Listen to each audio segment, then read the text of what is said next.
Irving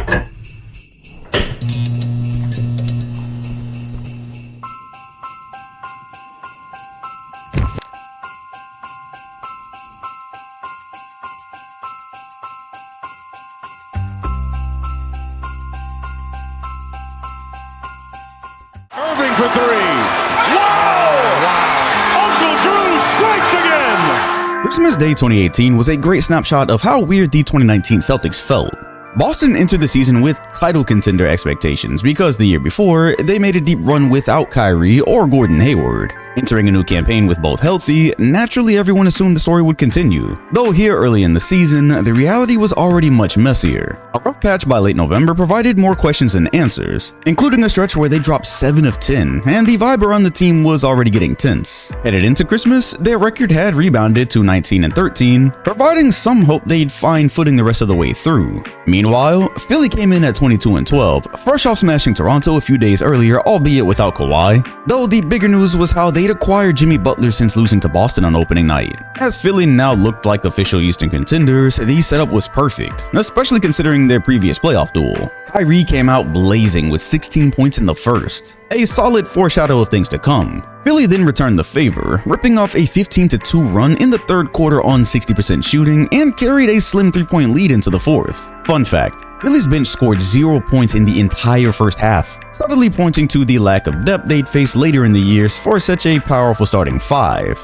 Chandler's 3 put them up 108-106 with 37 seconds left, but the bigger story here was the return of untucked Kyrie. Between the fourth quarter and overtime, he dropped 14 points, including multiple clutch buckets and the 3 to put things out of reach. It felt like a turning point at the time, as Boston could head into the new year with the confidence they were still able to hang with the best in the conference. More importantly to this video though, it was a strong and iconic NBA Christmas Day moment in the last 10 years. Tatum drives, gives it up, Williams, Giannis with the block as Williams went for the dunk. By 2021, the defending champs were in Boston's conference, as they were apparently in the process of completely losing steam. Jaylen Brown trade rumors had become prevalent, meanwhile the team was flat at 500, now a couple of years removed from their failed super team. Milwaukee, on the other hand, had just won the title over summer, mostly donning a 22-13 record due to health and safety protocols. Been a while since we heard that one. Giannis was just returning for his first game since December 13th. With Brook Lopez still out recovering from back surgery, you probably don't even recall DeMarcus Cousins starting at center next to Giannis. For Boston's protocols, they ended up only having 8 guys actually log minutes here.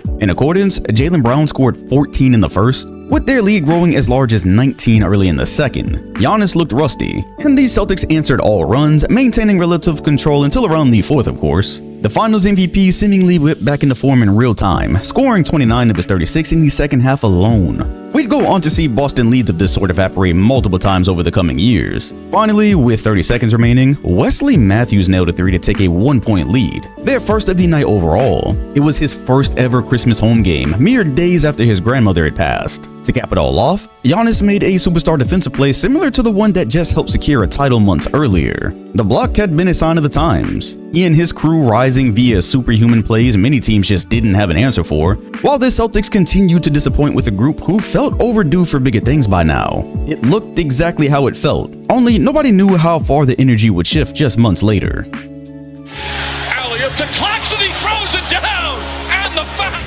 On that same day, a very sloppy representation of what'd been expected to be the 22 finals showed up and actually showed out. The fact it's on this list though shows how difficult Christmas games have been for a decade. Brooklyn came in short-handed and basically running on duct tape, as the KD and Bron reunion would have to wait yet again. By this point, the two hadn't shared a court since Christmas Day 2018 when Bron sustained one of his first real injuries. Even with Harden being only 1 of 3 to show, it had been more than 2 weeks since he last played, and then Brooklyn's previous 3 games were postponed because they didn't have enough players. Wow, we've really forgotten a very rough time. Of course AD was missing, and Darren Collinson, who hadn't played since 2019, was on a 10-day contract and logged minutes in his first game back.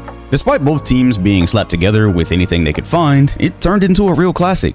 With Brooklyn up 102-82 late in the fourth, it felt like yet another Christmas Day throwaway, before LeBron decided to go grab a moment as usual. With 13 points and 6 assists in the quarter, he helped LA erase the 20-point deficit, leading to some insane plays down the stretch. In the final minute, Harden tossed a lob to Claxton, leading to one of the few times LeBron has ever just been flat out bodied. Even worse, the and one led to a 3-point lead. With a chance to answer, Westbrook missed a dunk off a broken play, adding to his Lakers' lowlights, and this one was a wrap. Brooklyn improved to 22-9, very much appearing to still be in contention conversations despite the abundance of nonsense surrounding the unit. Wasting LeBron's season-high 39 points with 7 assists and 9 rebounds, LA fell to 16-18, looking every bit as miserable as they actually were. We were very far from the fast-forwarding to the finals, as many joked months earlier. Nets-Lakers fell apart so quickly, nobody even reminisces on what we missed there.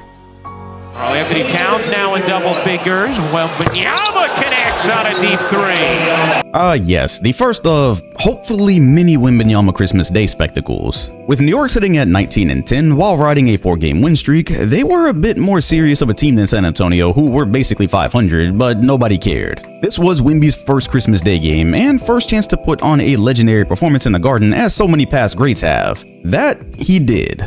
42 points, 18 rebounds, 4 assists, and 4 blocks gave him the third most points scored by an opposing player in the Garden on Christmas Day, joining Wilt Chamberlain and the logo. Not bad company. He did so while nailing 6 threes, as though he's only ever been an average arc shooter. The floor opening up to this magnitude on any given night left chance for history. Speaking of which, he also set a Spurs record for points on Christmas Day, previously held by LaMarcus Aldridge. Of course, the Knicks had an answer, not named Jalen Brunson. It was Mikal Bridges who returned the favor with the best offensive game of his Knicks season, dropping a season-high 41 on 17 for 25 shooting and 6 of his own threes. In total, there were 20 lead changes, including 6 in the fourth, where Bridges scored 15 of his 41, serving as their closer. In the end, with San Antonio down just 3, they were unable to even try and respond, as New York corralled 2 offensive rebounds as Mitch Johnson elected not to foul, which is always the risk you run with said method. Not for nothing, but here a year later, it wouldn't take too much for this to end up being the NBA Finals. Would have probably sounded crazy in real time as we were watching this classic.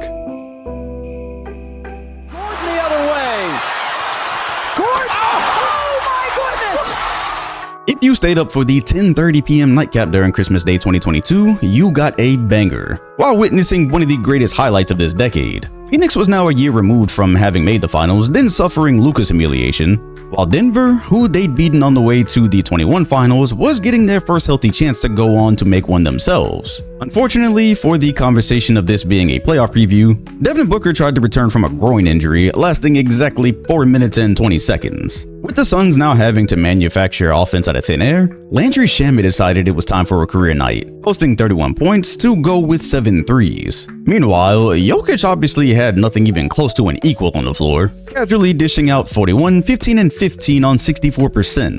It'd been his 83rd career triple-double at the time, and only the 4th 40-15-15 game in NBA history, alongside Oscar Robertson, who did it twice, and James Harden, of course. It was so absurd that Aaron Gordon literally called it video game numbers, as he proceeded to post a video game-like play after getting loose on a fast break in overtime. Initially ruled an offensive foul, the review flipped it into an and one. Be on the lookout for this dunk in the top 2020 plays here in a few years. Not only did Phoenix fail to secure the rebound off the missed free throw, they eventually turned over the ball on the final possession before getting a last attempt at double OT. Christmas Day for both teams was pretty indicative of the near future. Denver would go on to remain healthy and finish the job, while Phoenix would blow up the roster, continue running into injuries, before falling away into relative obscurity. Bring the rebound, and that will do it. Golden State stays perfect at home, and they continue the best start in NBA history. Here, as we begin the top 5, we start discussing games with some real weight to them. Take for instance 2015, which was the first run-it-back chapter of the Warriors-Cavs saga, and just so happened to take place at a time where Golden State was sitting at an all-time 27-1 record, still undefeated at home, and starting whispers that they were due to catch the 72-10 Bulls. You'll recall it had been thought to be an unbreakable record in the modern era. Adding to the weight of it all, Cleveland, riding a 6-game win streak, were also in the process of reintegrating Kyrie Irving, who was now playing his 3rd game since the finals injury. Yeah, people had spent all summer disrespecting their title over the injured competition, so this meeting was the perfect stage for agendas. In the midst of Golden State becoming known for coasting through regular season games, here they shot just 28% from 3, with Cleveland hitting just 17%. It was part of the Warriors flexing their versatility, leaning into defense to get them through. But looking back, this was a a literal precursor to Game 7, which would come later, as both teams nervously worked through playoff-level intensity as if there were real legacy on the line already. It only made sense. One side was trying to avoid fraud watch, while the other desperately needed to validate their finals excuse. Curry would go on to post 19, 7, and 7, making it just the 4th game that season he scored under 20. His 1 of 4 from 3 in the biggest game of the year so far was, again, a sign of things to come. Down the stretch, it was another competitive, intense rivalry game, as many of them had been in the finals. This didn't favor Golden State in the narrative, given Irving clearly wasn't back to form yet, while LeBron had done enough as usual to erase their 4th quarter deficit, leading to yet another coin flip game between the two. Then he proceeded to miss 2 free throws with a minute and a half remaining that would have made it a 1-possession game, leading to a routine Steph Curry dagger sequence. Definitely wasn't the prettiest Steph vs LeBron duel. It was something better for the rivalry, actually. A reminder that when these two teams saw each other, the game instantly took on more importance. Still, the lack of Kyrie, and Cleveland being the team to come within a hair of giving them their 2nd loss on the year, left the door open for hope this could be a rivalry worth the rematch in June. It indeed was. Luka has been in that position, walking like that for the last 20 seconds. This game lands at number 4 for different reasons. When the Wolves and Mavs reconvened last Christmas after their previous conference finals, we assumed it was mostly just to cash in on 2 of the West's best. We had no way to know what we were actually witnessing. Minnesota had swapped Cat out for Randall, at the time producing an expected 500 record. That trade wouldn't feel super relevant here in a bit. Meanwhile, Dallas remained strong, while Luka was only in his 2nd game back from a heel contusion. We weren't expecting these type of injuries to become such a huge story. Speaking of which, late in the 2nd quarter, he stopped to grab at his lower leg and never made it back to the defensive end. As a matter of fact, he'd never make it back to another Mavericks game. Not in their uniform anyways. As he limped off with about 2.5 left in the quarter, he'd posted 14 points in 16 minutes, and somehow it was the Lakers who'd be receiving a gift from this game. The Wolves went on to build a 28-point lead late in the 3rd, only to then have to deal with Kyrie, who'd also given them so much hell just months earlier. He poured in 39, doing all he could to drag Dallas back from the dead. He, along with the rest of us, had no clue yet just how dead they actually were. To his side, Klay Thompson passed Reggie Miller for 5th all-time in career threes during the rally. Minnesota survived in the end, and we went on to learn Doncic was going back out with a calf strain. We weren't exactly panicking over those yet. A little over a month later, management used the abundance of injuries and his apparent lack of shape to justify gifting him to the Lakers under the table. What started as a routine playoff-level intensity rematch ended up becoming the catalyst to the most jaw-dropping trade in sports history.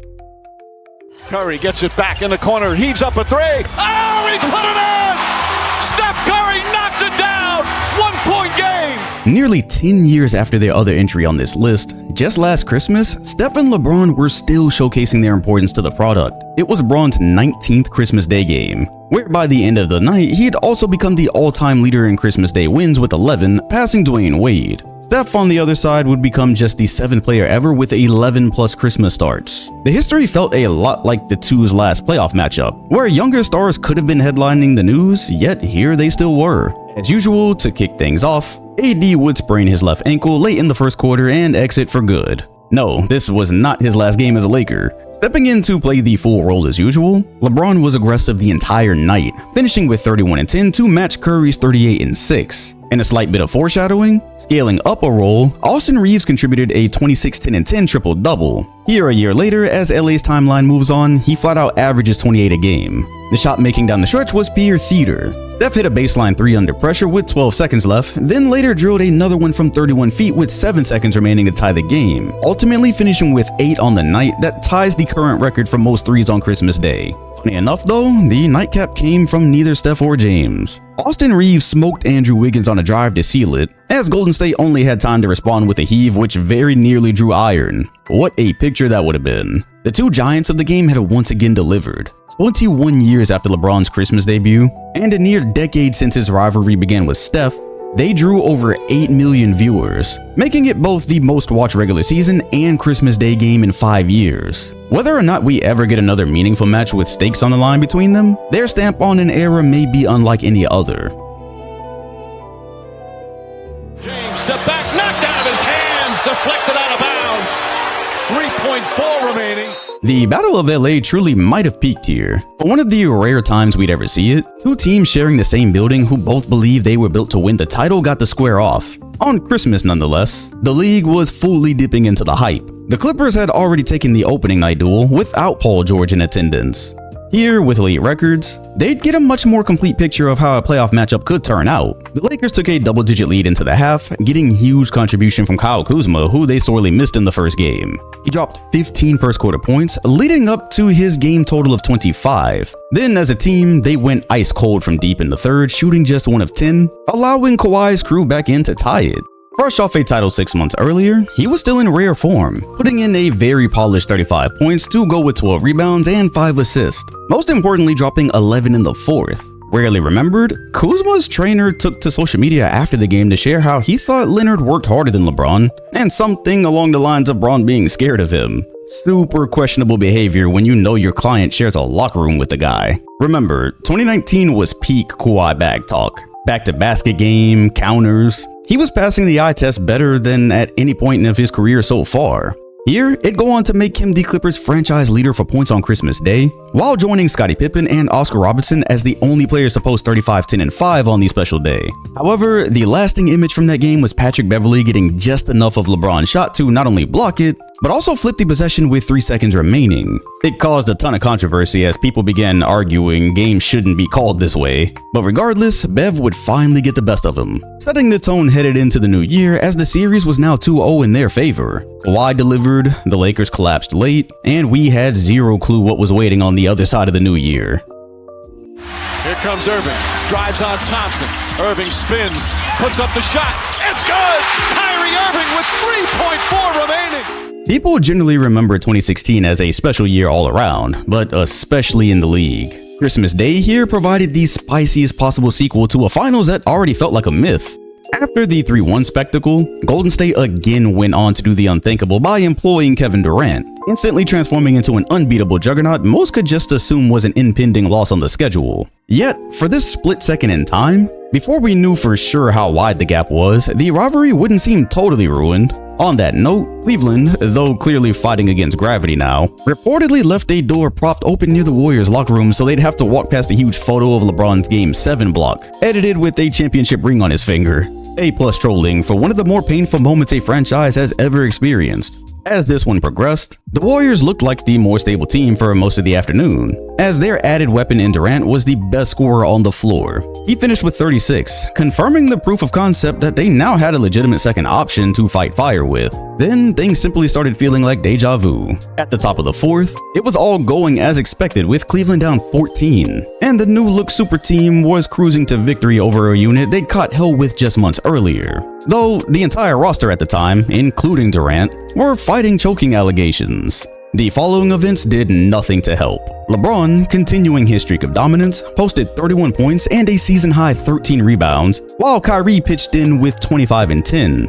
Even Love dropped 20, an often forgotten piece of the trio, as he'd been injured for some of that finals. On the other side, just as he'd struggled during his historic season on this day exactly a year ago, Steph was not only held to 15 points on 4 of 11, he was embarrassingly held out of the final play so Cleveland wouldn't have an instant target to attack. It was becoming a concerning pattern nearly everyone has forgotten almost a decade later. With no pressure or serious chance of losing, he was all over the place through these years. When it was against LeBron and Kyrie specifically, there were now multiple instances of him appearing to be human. Everything in life is optics. And with Kyrie going head on with Klay for the dagger while Curry sat with a towel over his head, the optics could not have been worse. Head to head, it was just starting to seem Kyrie could get the best of him in these matchups, which also made the 2015 result look even worse. He'd once again left time on the clock, but this time it went to KD, who stumbled coming off a screen, lost his balance, and couldn't get a shot off as time expired. For the time being, it looked as if the Warriors had gone to call in support while still being promptly dealt with at the highest level they could reach. Nick Wright went as far as to go on TV and say Cleveland had, quote, solved the Warriors, and were due to repeat in 6 months. He might have been right if Durant's injury later in the year had just been slightly worse. Regardless of what it did or didn't prove, it gave us another historic entry between the two teams and provided some hope the finals could be entertaining. It also served as the last Christmas day. All these years later, we had actual Christmas-themed jerseys, if you can believe it.